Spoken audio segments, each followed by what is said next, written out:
wabarakatuh. Perkenalkan, nama saya Winda dengan NIM F1G1211034. Saya dari program studi Ilmu Komputer FMIPA Universitas Haluoleo. Di sini saya akan mempresentasikan jurnal saya tentang implementasi star skema dalam perancangan data warehouse akademik perguruan tinggi. Baik, langsung saja pada bagian pertama, yaitu terdapat abstrak. Di sini dapat dilihat bahwa data warehouse adalah sistem yang dirancang untuk mendukung proses pengambilan keputusan dengan mengintegrasikan dan mengolah data dari berbagai sumber. Kemudian, dalam konteks perguruan tinggi, data warehouse dapat membantu dalam pengolahan informasi akademik seperti data mahasiswa, mata kuliah, dan kinerja akademik. Selanjutnya, pada bagian pendahuluan, perguruan tinggi merupakan salah satu penata yang sangat penting dalam pembangunan pendidikan di Indonesia. Kelahiran dan perkembangannya tidak terlepas dari tuntutan dan cita-cita pembangunan nasional. Perguruan tinggi diselenggarakan sebagai satu kesatuan yang sistematik dengan terbuka dan multimakna yang membangun proses pemberdayaan dan pemberdayaan komponen-komponen perguruan tinggi secara kreatif dan efektif dan menghargai adanya manajemen dalam masyarakat. Hal ini dikemukakan oleh Hasdin pada tahun 2018. Baik, langsung saja pada bagian metode penelitian. Jadi dalam perancangan data warehouse ini untuk mengumpulkan, menyimpan, dan mengisi dan menganalisis data dari berbagai sumber dengan tujuan mendukung pengambilan keputusan, pembangunan data warehouse melibatkan beberapa komponen, yaitu setiap komponen ini memiliki peran yang sangat penting dalam pembangunan data warehouse. Ada beberapa komponen yang dikemukakan oleh Jejen tahun 2021. Pertama, analisis kebutuhan, analisis sumber data, desain data warehouse, proses ETL, dan terakhir yaitu reporting. Adapun penjelasannya pertama yaitu analisis kebutuhan, hal ini diambil dari LKPS yang berhubungan dengan penelitian. Yang kedua yaitu analisis sumber data, di mana sumber data diambil dari sistem internet kampus yang mencatat publikasi dan penelitian pengabdian dosen. Kemudian desain data warehouse dan multimedia nasional. Pada tahapan ini lakukan desain data warehouse yang merupakan tabel fact dan dimensi yang dibutuhkan. Selanjutnya yaitu proses ETL. Proses ini akan dilakukan menggunakan pentaho dan diagram community edition. Kemudian reporting, pengambilan data untuk laporan akan melalui metabase, diungkapkan oleh Brilliant dan kawan-kawan pada tahun 2020. Selanjutnya, analisis kebutuhan. Data warehouse yang digunakan untuk memodelkan data dan tabel fakta, menyimpan transaksi, tabel D dimensi, menyimpan atribut konseptual. Kemudian, analisis kebutuhan data. Sumber data yang diambil dari sistem akademik kampus, selain itu data juga dapat direkap secara manual. Kemudian, desain data warehouse dan modeling. Desain data warehouse didasarkan pada model multimedia nasional dengan menggunakan star skema dengan menentukan fakta dan dimensi yang dibutuhkan. Kemudian, pembahasan.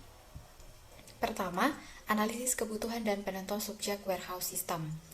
Di sini ada tabel hasil analisis kebutuhan yang dapat dilihat. Di sini ada 3 kategori data, yaitu mahasiswa semester akhir, dan lulusan atau alumni.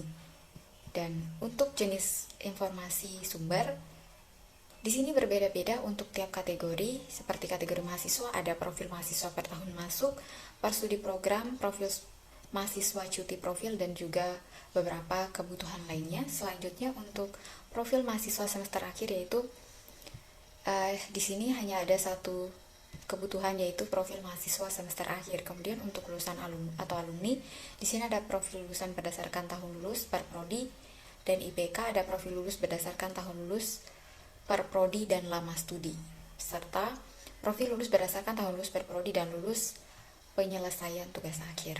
Yang kedua yaitu desain data warehouse. Jadi data warehouse yang sukses menuntut lebih dari sekadar menjadi arsitek dan teknisi modeler atau administrator database yang hebat. Sistem data warehouse dapat mampu membuat informasi mudah menjadi akses dan konsisten dalam penyajian. Kemudian model dimensi yang diterapkan dalam sistem manajemen basis data relasional disebut sebagai star skema karena kemiripannya dengan struktur seperti bintang.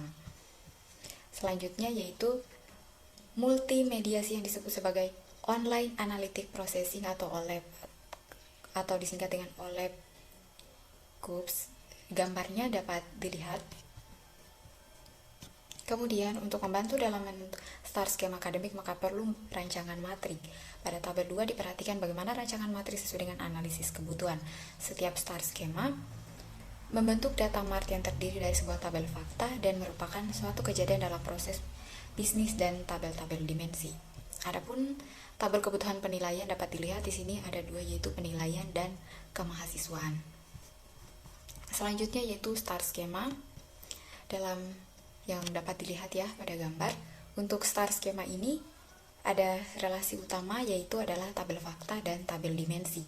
Relasi yang digunakan adalah relasi one to many karena setiap record di tabel fakta akan merujuk pada satu record di setiap tabel dimensi. One to many relationship. Jadi setiap dimensi mahasiswa dapat memiliki banyak catatan registrasi, tetapi setiap catatan registrasi hanya merujuk pada satu mahasiswa. Kemudian, setiap dimensi mata kuliah dapat terkait dengan banyak catatan registrasi, tetapi setiap catatan registrasi hanya merujuk pada satu mata kuliah. Selanjutnya, setiap dimensi dosen dapat mengajar banyak mata kuliah, tetapi setiap catatan registrasi merujuk pada satu dosen. Selanjutnya, setiap dimensi waktu dapat memiliki banyak catatan registrasi, tetapi setiap catatan registrasi pada satu waktu tertentu saja.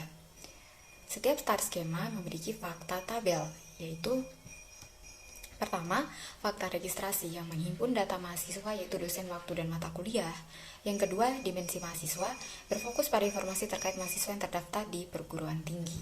Kemudian, dimensi dosen memberikan informasi tentang dosen yang mengajar di suatu perguruan tinggi. Setiap baris dalam dimensi ini memiliki entitas dosen yang mendirikan data seperti nama lengkap dosen, gelar akademik, bidang studi utama, jurusan, dan informasi lainnya.